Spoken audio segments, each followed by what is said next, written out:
Kirby Nolan hadn't been seen in 4 months. She was living it up in South Africa, everybody thought. Until one day her ex-boyfriend, the self-proclaimed biggest stoner in the world, sent an interesting text.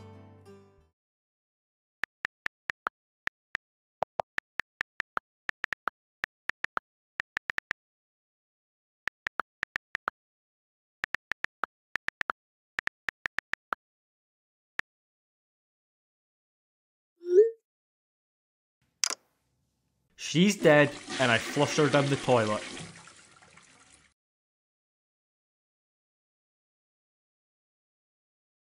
So, just how the fuck did we end up here? Let's rewind it a bit and take a couple of steps back till we ended up flushing our girlfriend down the toilet.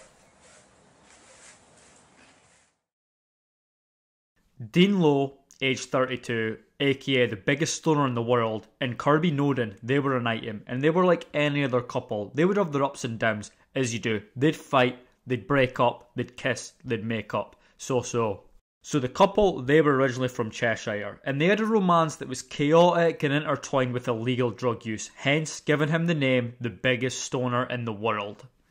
They lived on state benefits and were homeless occasionally. They moved around from place to place, living in Torquay, Launceston, and then Marazion. Kirby, she had children from a previous relationship, but she lost touch with them due to her drug addiction. She would also lose touch of her family in Cheshire after her, quote, controlling boyfriend gave her an ultimatum, and she would choose the first option, him.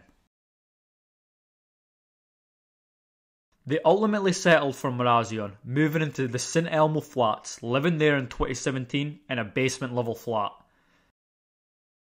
Then suddenly, out the blue, Kirby said, fuck this is not for me, enough's enough, St Elmo's flats is not good enough, I'm out of here, I'm fucking off to South Africa. Now that is what I call a change of heart.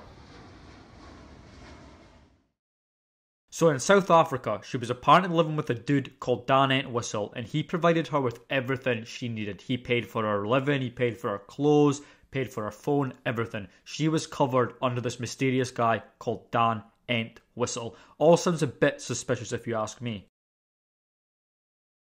And this decision to dump sticks and fuck everything off and move out to South Africa was because after an argument arose about her cheating on her boyfriend with an old friend. She really said, fuck this, I'm off to South Africa with Dan Entwistle, and everyone just happened to believe it, somehow. And that's what everyone did believe until the biggest stoner in the world started sending some very interesting messages, and a lot of them. He would send multiple messages to multiple cousins of his over Facebook Messenger. He said that he was fucked up, he was sorry, he was expecting a hiding, aka he was expecting to get the shit beat out of him. He was waiting for Judgment Day. He had blackout, hazy argument, cut her up and put body in bin down road. Remember cutting it up and putting it in the bin. Heard bin men pick it up but they didn't know what it was. Either I'm getting set up by her and Dan, who was a former boyfriend according to Lowe, with who he said she was having an affair with, or I've killed Kirby. I hope for her sake the body I chopped up was fake and the setup. Facts are, there was a body looking like Kirby on my floor. It was there for days. Flushed blood and guts down the toilet. Could be a setup, but for defo there was some body in my flat. I woke up with a body looking like Kirby on the floor. She was dead. I put her body in the bin. I've got weird things in my head that the whole thing is a setup, but yeah, I put it in a wheelie bin down the road. What on God's name? What on earth? What kind of setup could this be? What on earth is he on about here?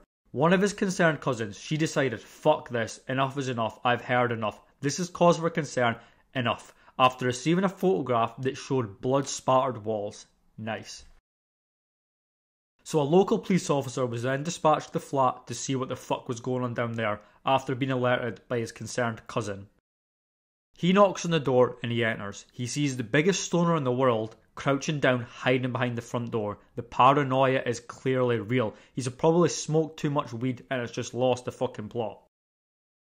So Lowe then decides to come clean and spill the beans. He says, right, I'm guilty. I've killed Kirby and disposed of her parts in a wheelie bin.